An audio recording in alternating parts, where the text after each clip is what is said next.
অনেক দিন পর ভিডিও দিচ্ছি। আজকে জানাবো আপনাদেরকে এবছর আমরা পান যমুনা 804-এর বীজটা ফেলেছি। এটা মেদিনীপুরের আদি সামন্ত বীজ ভাণ্ডার থেকে সংগ্রহ করা। এটা নিয়েছে 115 টাকা করে কেজি। তো প্রায় 3,500 টাকা, হ্যাঁ 3,500 টাকার মতো বীজ, মানে 30 কেজি বীজ কিনেছি আমরা ওখান থেকে। এছাড়াও ঘরের আরও 8 পাই, মানে 8 কেজি মতো বীজ, পুরনো বীজ আমাদের ফেলা হয়েছে। আমাদের 4 কেজি, মানে 4 বিঘার মতো জমি, কিন্তু তাও এক্সট্রা বীজ ফেলা হয়েছে, তারও কারণ আছে, সেটাও ভিডিওর পরবর্তী পদক্ষেপে জানতে পারবেন। তো বীজটা মোটামুটি মোটা টাইপের, আর এটা কিন্তু একটা রিসার্চ ভ্যারাইটির বীজ। এই পান যমুনা 804 115 টাকা করে কিন্তু এর কেজি বাজারে। মোটা টাইপের বীজটা, আর পুরো লাল সোনার মতোই রঙটা। এটাকে যখন ভেজানো হয় তখন কাস্টোডিয়া আর থায়োমিথক্সম দিয়ে এটাকে শোধন করা হয়। বীজটাকে একদিন ভিজিয়ে রাখা হয় সেই জলে, এবং 50 ml করে নেওয়া হয়েছিল থায়োমিথক্সম আর কাস্টোডিয়া। তারপর বীজকে ফেলা হয়। যখন জমিতে ফেলা হয় তখন জমিতে যা দেওয়া হয়েছিল তা হলো 5 কেজি মতো খোল আর 5 কেজি 10-26 জমিতে দিয়ে তারপর এই বীজ ছড়ানো হয়। এবং এই বীজ ছড়ানোর হয়েছিল 29 তারিখ, আমাদের পরে এই আগের মাসের 29 তারিখে। তারপর কি হয় না, 4 তারিখের দিকে আবার একটা খাবার দেওয়া হয়। সেটা ম্যাগনেসিয়াম 400, লোহা 400 মতো, 1.5 কেজি মতো ইউরিয়া আর 1 কেজি মতো জিঙ্ক। সেটা কিন্তু আমরা জমিতে দিই 4 তারিখে, 29 তারিখে বীজটা লাগানোর পর। 4 তারিখে যে দিই তারপরই গল্প শুরু হয়, নতুন গল্প, যেটা খুবই ভয়ানক একটা ব্যাপার। কারণ আমরা বাইরে থাকি, আমাদের সমস্ত লোক দিয়ে কাজ করানো হয় এখানে, জমির যা কিছু কাজ, সেটা দেখতেই পাবেন এখনই যে কী ভয়ানক ব্যাপার না। এই রকমভাবে 4 তারিখে যে আমরা দিয়েছিলাম, 5 তারিখে জল হয়ে যায়। জল হতে জমিতে জল দাঁড়িয়ে যায়, গোটা রাত ধরে জল দাঁড়িয়ে এই রকমের অবস্থা দাঁড়িয়েছে। অনেক বীজ পুরো একদম যেন সেই ড্যামেজের মতো অবস্থা হয়ে গেছে, ছোট ছোট হয়ে গেছে।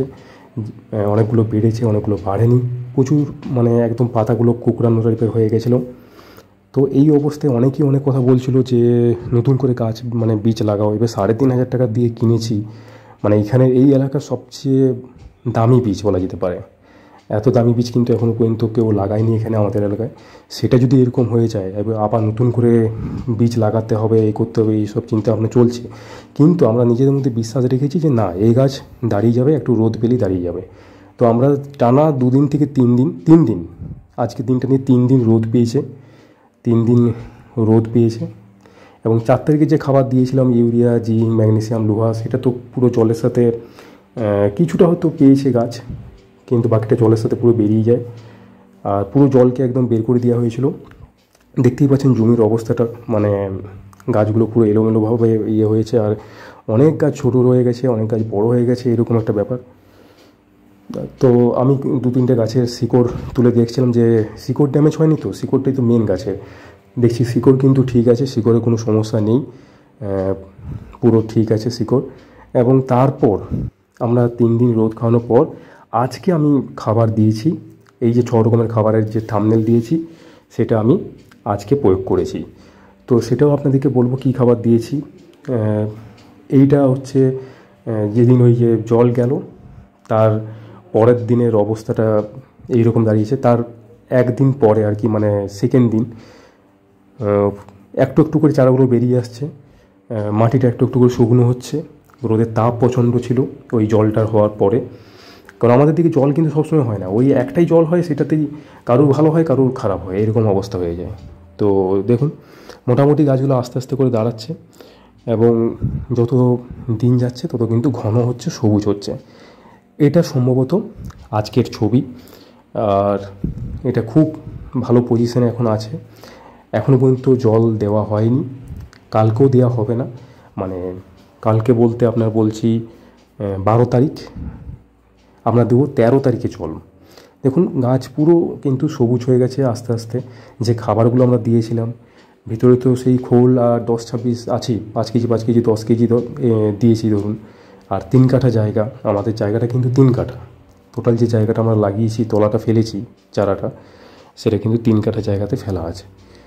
তো যতটা পারা যায় শুকনো করে নেওয়া হচ্ছে। এবং এখন আমরা নতুন করে আজকে খাবার প্রয়োগ করেছি। এটা হচ্ছে আজকের অবস্থা দাঁড়িয়েছে সেই দিনের থেকে। এই যে খাবার দিলাম, এখানে আমি প্রথমে ইউরিয়া 1 কেজি নিয়ে নিয়েছি, তার সাথে আমি মিশাচ্ছি 1 কেজি সাগরিকা।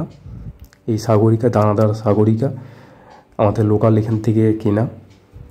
এবছর কি হয়েছে না, আমাদের যে ইফকো বাজার থেকে কিনি সেই সাইটটা কিন্তু এখনও পর্যন্ত বোধহয় বন্ধ আছে। আজ 1 মাস হয়ে গেল সাইটটাতে কাজ হচ্ছে, তার জন্য কিন্তু ভালো খাবার পেতে অসুবিধা হচ্ছে। যেমন এই ম্যাগনেসিয়ামটা দিচ্ছি, এই ম্যাগনেসিয়ামটা কিন্তু মেদিনীপুরের বাজার থেকে কিনা। আগের বছর আমরা ওখান থেকে কিনেছিলাম ইফকো থেকে, দামও সস্তা পড়েছিল, ভালো মালটাও পেয়েছিলাম। কারণ 2 কেজিতে 64 টাকা দাম ইফকোতে, যেটা মেদিনীপুরের বাজার থেকে আমি 100 টাকায় 1 কেজি কিনে এনেছি। তাহলে ভাবুন, এখানে আমি 400-500 মতো দিচ্ছি, যেহেতু আগেও 4 তারিখে 400-500 মতো দেওয়া হয়েছিল, তো তারপর যতটা বেঁচেছিল সেটা দেওয়া হচ্ছে। তাহলে ইউরিয়া 1 কেজি, সাগরিকা 1 কেজি, 500 মতো ধরুন ম্যাগনেসিয়াম।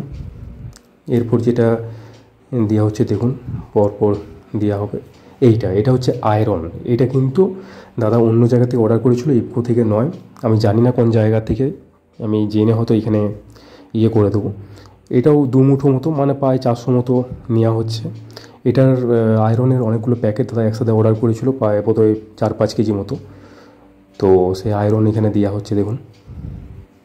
আয়রনটা খুব প্রয়োজন, এগুলো আমাদের প্রধান খাবারের সাথে এগুলো একটু একটু করে যদি আমরা দিতে পারি জমিতে, কিন্তু খুব ভালো ফলাফল পাওয়া যায়। বিগত বছরে আমরা পেয়েছি, আর অনেকে জানিয়েছি, আমার বন্ধুবান্ধব যারা আছে তাদেরকেও জানিয়েছি যে এটা প্রয়োগ করা হচ্ছে। এটা দাদার জন্যই হচ্ছে, দাদা এটা ভেবেছে যে এরকমভাবে এই খাবারগুলোকে দিলে আরও গাছের গ্রোথ ভালো হবে।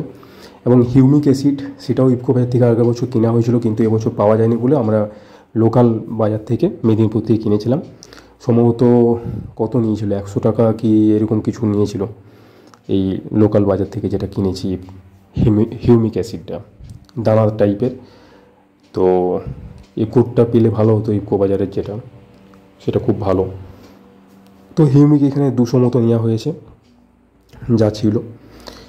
আর এর সাথে আর একটা কিছু মেশানো হবে সম্ভবত, হিউমিক গেল, আয়রন গেল, হ্যাঁ জিঙ্কটা আছে, জিঙ্ক টাইপের মেশানো হবে। জিঙ্কটাও এখানে বাজার থেকে কিনা, এটা আমাদের এইখানে ঘরের কাছেই পেয়ে গেছি আমাদের। জিঙ্কটা তো পাওয়া যায় সব জায়গায়। এটাও 500 মতো নেওয়া হয়েছে। তাহলে কী কী নিলাম, urea 1 KG, Sagarika 1 KG, humic 200-300 মতো, ম্যাগনেসিয়াম 500 মতো, জিঙ্ক 500 মতো, আর আয়রন 500 মতো। তাহলে 6টা হয়ে গেল। এই 6টাকে ভালো করে মিশিয়ে সঙ্গে সঙ্গে কিন্তু গাছের জমিতে ছড়াতে হবে, কারণ এটা কিন্তু কি হয়, ডেলা ডেলা টাইপের হয়ে যায়, রস কেটে যায় আর কি। তো তার জন্য সঙ্গে সঙ্গে মিশিয়ে সেটাকে কিন্তু ছড়াতে হবে আর কি। মানে বেশিক্ষণ ফেলে রাখা যাবে না, কারণ সূর্যের তাপে সেই যেহেতু কি হয়, ইউরিয়ার সাথে রিয়াকশান তৈরি হয় বাকি যে জিনিসগুলো, তো তার জন্য এরকমভাবে ভালো করে একে মিশিয়ে নেবেন, তারপর ছড়িয়ে দেবেন। এবং আমরা কিন্তু এই 6টাই ছড়াইনি, এরপরও একটা জিনিস ছড়িয়েছি, সেটা হলো পটাশ। 2.5 কেজি দেওয়া হয়েছে। এই প্রত্যেকটাই কিন্তু 3 কাঠা জমি হিসাবে আমি বলছি, 3 কাঠা জমিতে এই গোটা ব্যাপারটা ঘটেছে, মানে ছড়ানোর ব্যাপারটা। আমাদের চারা তৈরি হচ্ছে 3 কাঠার মতো জমিতে, 4 বিঘা জমি চারা তৈরি হচ্ছে 3 কাঠা জমিতে। তো এই হচ্ছে ব্যাপার, ভালো করে মিশিয়ে এটাকে ছড়িয়ে দিতে হবে। আমাদের যেহেতু লোকের সমস্যা, মানে প্রত্যেকটা লোককে দিয়ে করানো হয়। এই যে ছেলেটি এসছে, নাম হচ্ছে রাজু, তো সে ছড়াচ্ছে। দেখুন মাঠ কিন্তু একদম পুরো শুকনো হয়ে আছে, আর সেইভাবেই আমরা এটাকে ছড়াচ্ছি। আমরা পরশুদিন আবার জল দিয়ে দেবো, গাছ কিন্তু আগের থেকে আরও ভালো হবে, আরও বেটার হবে। তো যাদের যাদের এই সমস্যা তারা এই ব্যবস্থা করুন, এই খাবারগুলোকে প্রয়োগ করুন। সমস্যা হোক আর নাই হোক, গাছের গ্রোথ কিন্তু আপনার অন্য বারের থেকে কিন্তু ভালো হবে। আর এই বীজটা দেখা যাক কেমন হয় ফলন, আপনাদেরকে তো আপডেট দেবই পরবর্তীকালে। ধন্যবাদ।